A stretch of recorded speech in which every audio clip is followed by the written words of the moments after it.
एक समय की बात है। बुद्ध अपने शिष्यों के साथ एक गांव से जा रहे थे। तभी गांव के लोग उन्हें देखकर उनके पास आ गए। उनमें से एक बुजुर्ग किसान ने हाथ जोड़कर पूछा, भगवान, हम बहुत समय से एक बात समझ नहीं पा रहे। क्या सच में पुनर्जन्म होता है? जब कोई मर जाता है तो क्या वो फिर उसी रूप में लौटता है? कुछ युवा भी सवाल करने लगे, अगर शरीर मर जाता है तो क्या आत्मा फिर जन्म लेती है? और विज्ञान तो कहता है कि मृत्यु के बाद सब खत्म हो जाता है। तो सही क्या है?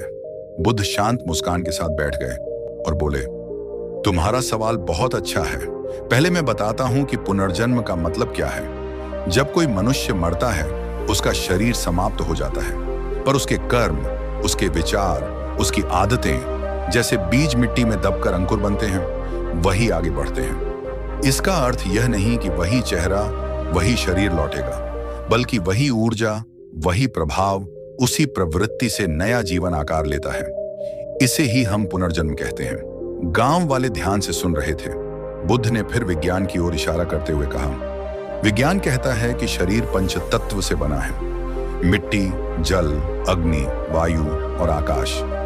जब शरीर समाप्त होता है, ये तत्व प्रकृति में मिल जाते हैं। लेकिन विज्ञान यह भी मानता है कि ऊर्जा नष्ट नहीं होती, वह सिर्फ रूप बदलती है। जैसे जल वाष्प बनकर बादल में बदलता है और फिर बारिश बनकर धरती पर लौटता है, वैसे ही मनुष्य की चेतना भी नए रूप में बहती रहती है।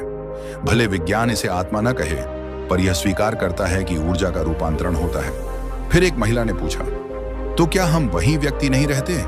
बुद्ध ने मुस्कुराकर कहा, नहीं। जैसे तुम हर दिन नया भोजन बनाती हो, नया अनुभव करती हो, वैसे ही जीवन बदलता रहता है। पर तुम्हारे विचार, तुम्हारा प्रेम, तुम्हारी नफरत, ये सब तुम्हारे साथ चलता है। नया जीवन इन्हीं से आकार लेता है। फिर उन्होंने आगे समझाया, डरो मत, मृत्यु अंत नहीं है, यह एक बदलाव है। जैसे रात के बाद सुबह आती है। अगर हम अपने मन को करुणा, प्रेम और समझ से भर दें, तो हर नया दिन एक नए जन्म जैसा होगा। चाहे विज्ञान इसे ऊर्जा का रूपांतरण कहे या जीवन का सिलसिला, सच्चाई यही है कि अच्छा कर्म कभी खत्म नहीं होता। गांव वालों के चेहरों पर आश्चर्य और शांति की झलक थी।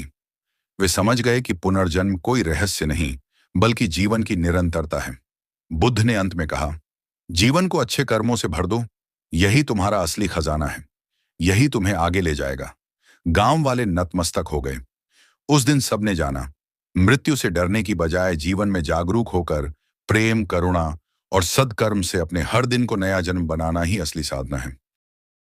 ऐसी ही इंटरेस्टिंग स्टोरीज को सुनने के लिए हमें फॉलो करें और हमें अपनी राय कमेंट बॉक्स में बताएं।